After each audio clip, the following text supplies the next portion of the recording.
Hey, what's going on YouTube? It's Yeti Streams here again, and I am back to you today with another tutorial on Logitech G Hub software. This is the software that you use if you have any type of gaming mouse from Logitech, or you're using a headset of theirs. In this case, I've also got my microphone set up here, but today we're going to be focusing on macros. So let's get into the video. So first thing I'm going to do is I'm going to go to one of my games that I play that I know I use macros on, and I can kind of go in a little more depth here.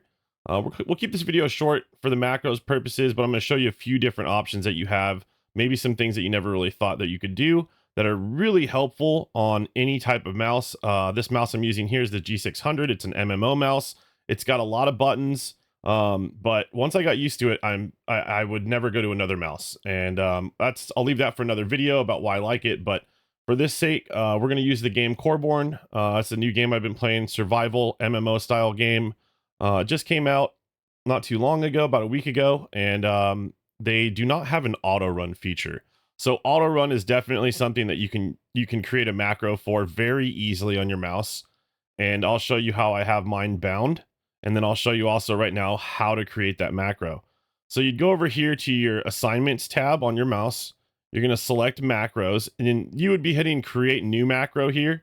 For the sake of the video, I already have one created. Okay, so I've named it auto run. So the way that you can edit those is just by clicking on the M here. You just click that, and that brings up your macro.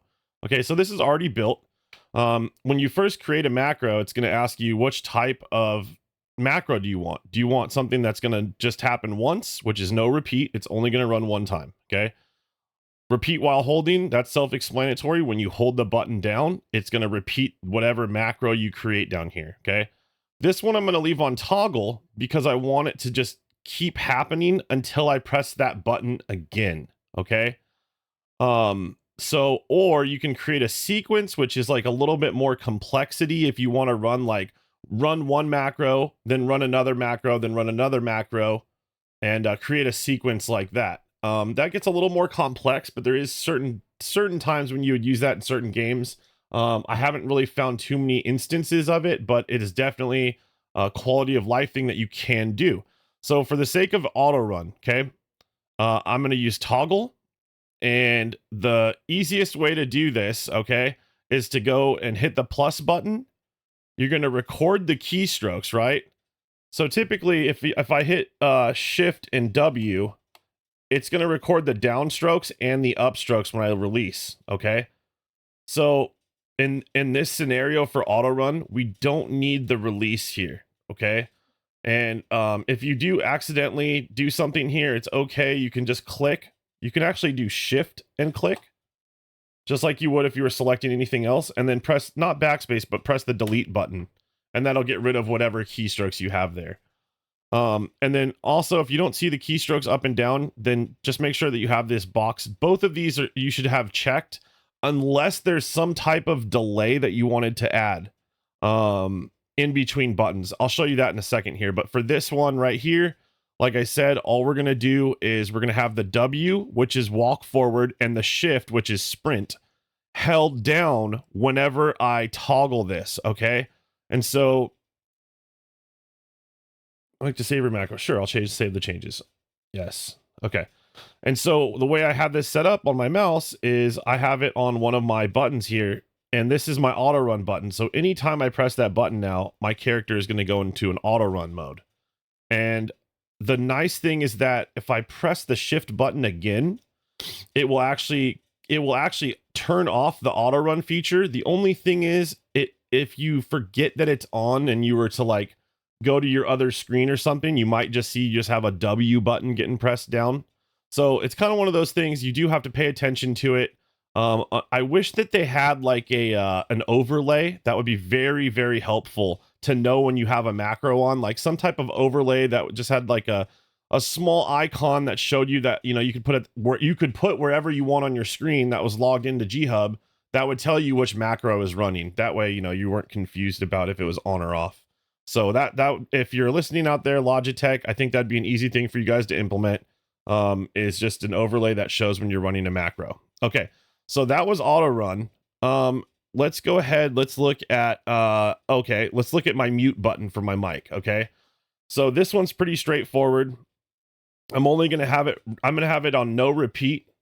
This is so that if I want to mute my mic, it's really easy for me to do that. And so what I'm going to do is I'm going to click the plus button, and then now this one's going to be under system. Okay. And then you're going to go to mouse, primary click. Well, excuse me. I'm losing my mind here. Okay. It's this and then launch application. No, it's not. Action. Here we go. No, it's not action either. Wow. What? No, it was system. Okay. Sorry. System and then audio. Okay. So system, audio. And then I'm going to go to mute audio input, right? So you can see here, mute audio input, right? I'm going to hit that. And then it's going to say either all, or you can do it per your mic. So in this scenario, I only want to mute my stream mic. So that way when I'm streaming, if I got to, you know, take a phone call or something like that, or I just want to, you know, mute my mic while I talk to my team that I'm playing with or something, I can go ahead and do that with just a click of a button on my mic. So again, if you want to mute your audio, you would go here, system, audio, mute audio input. Okay. So that's just another example of one of the things that you do need to create a macro for. You can't do that with any of the standard keys or actions. If you go into system here, even in here, I do not think that they have, even in that audio area, there's no audio mute, right? So that's a good example of some of the things that you may not think were possible, but they are in the realm of using a macro. There's other things too, like I think in the game when I was playing Valheim, I think we can go look at that one real quick. Do I have that on here? I should have Valheim on here. Where is it? Where is it?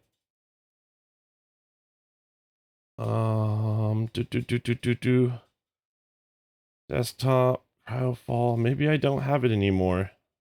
Valorant. No, huh.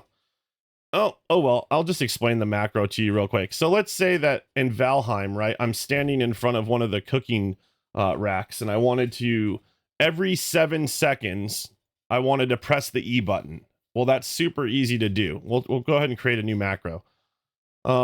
So this would be, like I would call this like in my auto cooker button. Okay. And it would be something that I would do on a toggle because I want it to just run indefinitely until I press the button again. So the toggle is essentially just like having a switch, if you think of it that way, on and off switch. Okay, so I would have that as a keystroke. So I would have an E keystroke and then another E keystroke. Okay. And so essentially this would be if I'm holding the meat in my hands and I'm standing in front of something that I want to cook, it would be automatically pressing the E button at whatever, I think it was like 8 seconds in Valheim. Don't quote me on that. I would uncheck standard delays. Okay. Now, a millisecond, right? 1,000 milliseconds in a second. Okay. So you're going to want to leave the key press in between your mouse clicks, or your key strokes, I should say. This is the space in between, how long it'll take between. So it would be 8,000 milliseconds. And you'll see here that when I go above 1,000, it changes to seconds, right? Then my denominator here changes to seconds.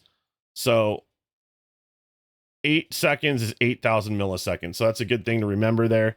So now essentially I would press E and then 8 seconds would transpire and I'd press E again. Okay. So that's kind of just how that would work. So that's like something to think about. I'll give you, that's another good example of something where if you wanted to create some type of automation, you know, maybe like, oh, you want to go to the bathroom, but you know, you want to do something while you're away. That's a great example right here, like an auto cooker or you know, smelting or something like that in Minecraft. Anything that can use keystrokes essentially. So that's a good example of that right there. And we're not going to save this one, but I hope you guys like the tutorial. I'm going to keep them coming with this software. I think a lot of people are out there using this software and there's just a lot of depth to it and it can be kind of confusing. So my goal here is to just give you some insight and some ideas and help along the way. So if you have any more suggestions, questions, anything like that about G-Hub or any other type of gaming related peripherals or games themselves, go ahead and drop me your questions in the comments, and go ahead and subscribe for more videos. Thanks for watching. Till the next one.